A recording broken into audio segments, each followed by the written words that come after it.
बता रहा है। देखिए, हमारे फेफड़ों के जो बीच के हिस्सा होता है वो काम नहीं करता है जनरली, वो ऐसे एक्स्ट्रा में पड़ा रहता है। लेकिन जब हम प्रोन पोजीशन पे करते हैं तो उस पर लोड पड़ता है और वो भी काम करने लगता है। इसके लिए क्या करना चाहिए, इंसान को उल्टा लेट जाना चाहिए और सीने के पास तकिया लगा लेना चाहिए। देखिए, ये लेटा है, सीना के पास तकिया लगा दीजिए, आधा घंटा तक ऐसे करना चाहिए। इसके टोटल 4 स्टेप होते हैं। एक उल्टा लेट जाइए, सीने के पास तकिया लगा लेते हैं आप। तो जब तकिया लगाते हैं तो वो जो फेफड़े का वो हिस्सा था जो काम नहीं कर रहा था वो भी पूरी अच्छे से एक्टिव हो जाएगा, जो रिजर्व में बचा हुआ था, तो ऑक्सीजन लेवल आपका बढ़ जाएगा। इसका एक और भी होता है प्रोन पोजीशन का, जैसे एक तो ऐसे तो पूरा उल्टा लेट गए और करवट भी घूम के लेट सकते हैं। एक बार इस करवट में, याद रहे करवट जब रखिए दोनों हाथ उसी साइड में रहे, फिर दूसरे करवट में दोनों साइड उस साइड में रहे। उसके बाद आप पीछे तकिया लगा के बैठ भी सकते हैं। चौकी पे ही जो लेटे हैं उस पे ही आप क्या कीजिए, जैसे आदमी दीवार से टेक लेता है ना, वैसे वहां पर आप तकिया से टेक ले सकते हैं। इसे प्रोनिंग कहते हैं। इससे ऑक्सीजन लेवल बढ़ जाता है और रियल में भी बढ़ जाता है। तो जिन लोगों के पेशेंट में 92 है, 90 है, वो इसका प्रयोग करेंगे आधा घंटा सुबह और आधा घंटा शाम, तो आपका ऑक्सीजन लेवल वैसे भी आपका नॉर्मल पे आ सकता है। यहाँ पे भारत के सामने एक और विकट परिस्थिति आ गई है वैक्सीनेशन को लेकर। हमें वैक्सीनेशन को अगर पूरा टारगेट के हिसाब से करना है तो हमें 13 करोड़ डोज वैक्सीन के हर महीने चाहिए होंगे, जो कि अभी बन रहा है 6 करोड़ के आसपास। वो तभी पॉसिबल है जब अमेरिका जो लगा प्रतिबंध दवाओं के जो उसके जिंक का मात्रा बढ़ाने के लिए है, लिम्सी जो विटामिन सी के लिए है, ये जरूरी है। ये फिक्स है। यहाँ पे डेक्सामेथासोन भी बहुत ज्यादा फायदा कर रहा है। ये आपका मतलब स्टेरॉइड में, मतलब फीवर वगैरह में आप लोग इसका यूज करते हैं लोग ज्यादा, तो डॉक्टर इसमें यूज कर रहे हैं यहाँ पर। साथ में इसमें खून के थक्के बनने की समस्या ज्यादा आती है, तो डॉक्टर के प्रिस्क्रिप्शन के हिसाब से एंटीकोगुलेंट मिलाना पड़ता है, जो खून को थोड़ा पतला कर देता है ताकि गाढ़ा होकर थक्का ना बन सके। रही बात रेमडेसिविर की कालाबाजारी इतनी ज्यादा हो रही है जिसका कोई हद नहीं, जबकि रेमडेसिविर कोई रामबाण नहीं है। इसका एक फिक्स है कि शुरुआती दिनों में अगर आपको रेमडेसिविर लग जाता है स्टार्टिंग फेज में, तो कुछ हद तक सुधार हो सकता है। लेकिन कुछ लोगों को ऐसा लग रहा है कि रेमडेसिविर ले लेंगे तो बच जाएंगे। एक आदमी से हमारी बात हुई, कहा सर हमको कोरोना का कोई डर नहीं, हमने रेमडेसिविर रख लिया। हम कहे वाह अरे भैया वाह, रेमडेसिविर रख लिए तो बच जाएंगे। यहाँ पे नहीं भाई, उस तरह से तो बहुत से ऐसे लोग हैं जो हॉस्पिटल भी नहीं जाते हैं, चौकी में बैठे रहते हैं तो ठीक हो जाते हैं। तो क्या चौकी को आप इंजेक्शन मान लेंगे, ये चौकी में बैठ जाइए, क्या बैठा पे चाचा ठीक हुए थे, हम ठीक हो जाएंगे? ये इलाज है लेकिन 100% नहीं है, कुछ कुछ में ही रेमडेसिविर काम कर रहा है। इस बीच भारत की अव्वल दवा निर्माता कंपनी जाइडस कैडिला, इसने एक अपनी दवा को बताया है। उस दवा का नाम है वीराफिन। हालांकि ये वीराफिन बहुत पुरानी दवा है। ये देखिए, हमारे शरीर में क्या होता है कि वायरस को मारने के लिए इंटरफेरॉन अल्फा नामक सेल बनते हैं, लेकिन जब हम कमजोर होते हैं तो वो इंटरफेरॉन अल्फा नामक सेल नहीं बन पाते हैं। तो अगर हमारे शरीर में इंटरफेरॉन रहेगा तो वो जल्दी से मार देगा वायरस को। इसलिए जाइडस कैडिला ने ये हेपेटाइटिस के वायरस को मारने के लिए पेगिलेटेड इंटरफेरॉन अल्फा 2b नामक दवा बनाया था। इसी पेगिलेटेड इंटरफेरॉन अल्फा 2b जो है, ये इंटरफेरॉन अल्फा की मात्रा को बढ़ा देता है, तो इसका नाम वो जनरली में वीराफिन रखा गया।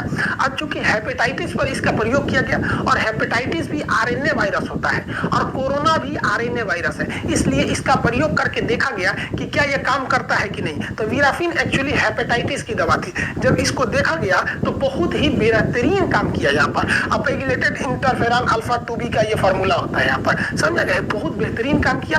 1 हफ्ते में नेगेटिव कर दिया कोरोना से। तो भारत सरकार इसे इमरजेंसी अप्रूवल दे दिया है कि अब इसका भी प्रयोग कर सकते हैं, लेकिन ये प्रयोग हॉस्पिटल में ही होगा, पर्सनल किसी को नहीं दिया जाएगा। कोरोना से लड़ने के लिए कनाडा की कंपनी जो थी, सैनिटाइजर थे, उसने ना, कंपनी का नाम था, उसने एक नोजल ये स्प्रे बनाया। इस स्प्रे को करने से 7 दिन के अंदर अंदर कोरोना क्या हो रहा है, उसका लोड घट के 0 तक आ जा रहा है। 99% इसका है। ये बहुत शानदार काम कर रहा है और इसे लेने के लिए किसी डॉक्टर की जरूरत नहीं है।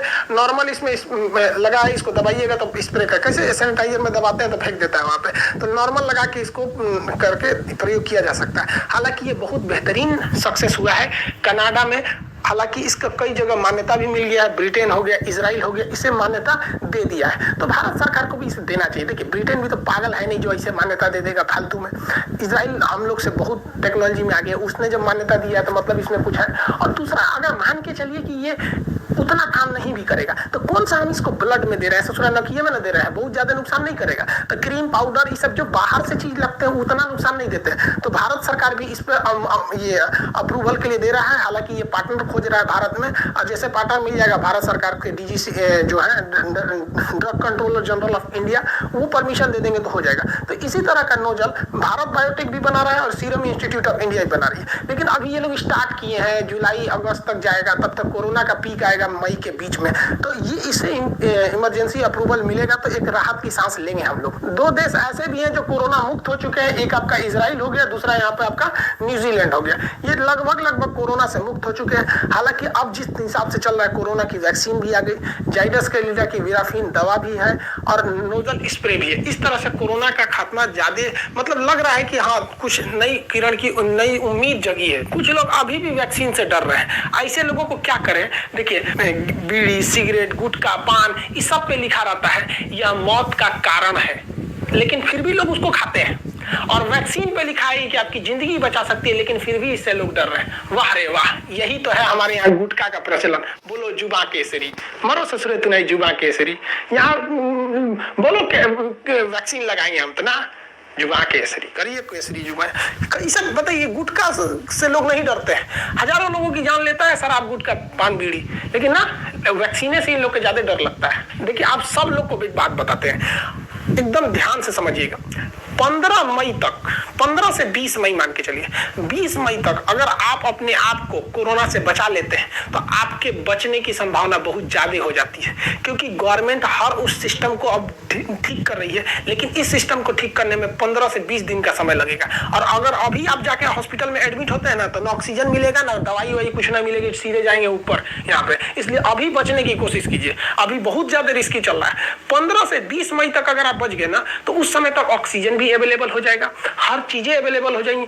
नोजल स्प्रे का हो सकता है कि उस समय तक अप्रूवल भी मिल जाए यहाँ पे। लेकिन अगर इधरे लापरवाही कर देंगे ना, तो फिर समझ लेंगे जिनको कोरोना हुआ है ना, देखिए कितना भयानक त्राहिमाम मचा हुआ है। लग रहा है शमशान घाट तो लग रहा है जैसे दिवाली है वहां पर, इस तरह से हो गया। तो कैसे भी हाथ जोड़ के कह रहे हैं बबू भैया दादा जो है आप लोग, जहां बड़ा लोग वही जा रहा, ढेर छटपटेला की जरूरत नहीं है। कई जना जो बुझाता कि कोरोना कुछ ना, जिनका जाके देखा हॉस्पिटल में का हाल भइल पे, तो सब लोग को कहते हैं भाई साहब बस 15। वैसे भी आप देखिए, हम अपने चैनल पे कोई भी बात को पूरी तरह से रिसर्च करने के बाद ही बताते हैं, इसलिए बता रहे हैं। नहीं, अगर नहीं सुधरेंगे तो पर डे भारत में 5 से 6 लाख कोरोना के मरीज मिलने लगेंगे। इसलिए थोड़ा दिन और संभल के रहिए। अमीर आदमी को कोरोना से डर लगता है, बेचारा गरीब इंसान को लॉकडाउन से डर लगता है। बेचारा की रोजी रोटी चली जाती है, डेली कमाने वाले हैं लोग, उनका कमाई भी बंद हो जाता है। हालांकि इन अमीरों ने बहुत सारे योगदान भी दिए हैं, चाहे वो वेंटिलेटर हो, ऑक्सीजन के टैंक हो, या अपनी फैक्ट्री से ऑक्सीजन हुआ हो, या बहुत ही मोटे रकम में इन्होंने दान भी दिया है। ऐसा नहीं है कि ये लोग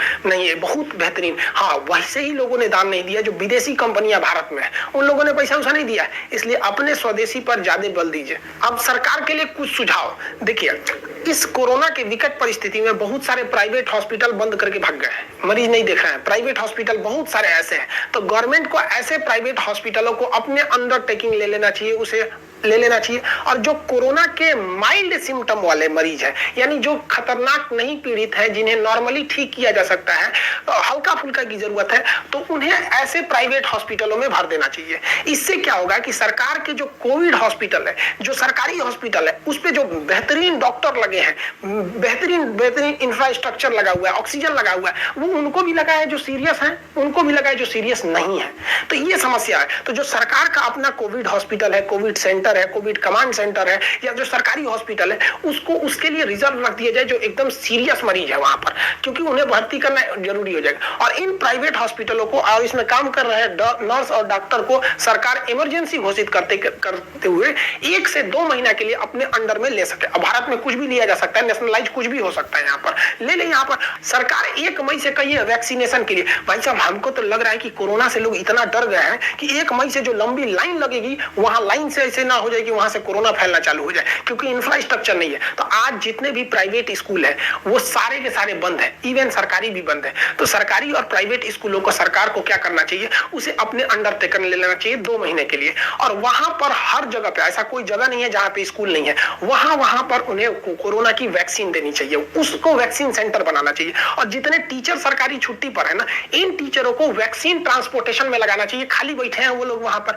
अभी क्या है कि हर काम मेडिकल स्टाफ ही कर रहा है, तो वैक्सीन को ले आना, वहां पर रजिस्टर मेंटेन करना, किस व्यक्ति को लग रहा है, आज टारगेट पूरा हुआ कि नहीं हुआ, ये काम इन सरकारी स्कूल के टीचरों को सौंप देना चाहिए, जिस तरह से चुनाव आयोग सौंप देता है इन लोग को। और जो मेडिकल स्टाफ है उसका मेन काम होना चाहिए, पेशेंट से उनका ये मतलब होना चाहिए। वो आई तुरंत वैक्सीन दी। अभी क्या हो रहा है, बेचारा मेडिकल स्टाफ ही हाजिरी बना रहा है, वही रिकॉर्ड चेक कर रहा है, वही वैक्सीन को लेके आ रहा है, वही वैक्सीन लेके जा रहा है, कितना लगा कितना सब। बेचारा वो क्या इंसान नहीं है सब, क्या मेडिकल वाले बेचारा डॉक्टर और नर्स लोग को देखिएगा ना, ड्यूटी करते करते बेचारों का हालत खराब हो गया।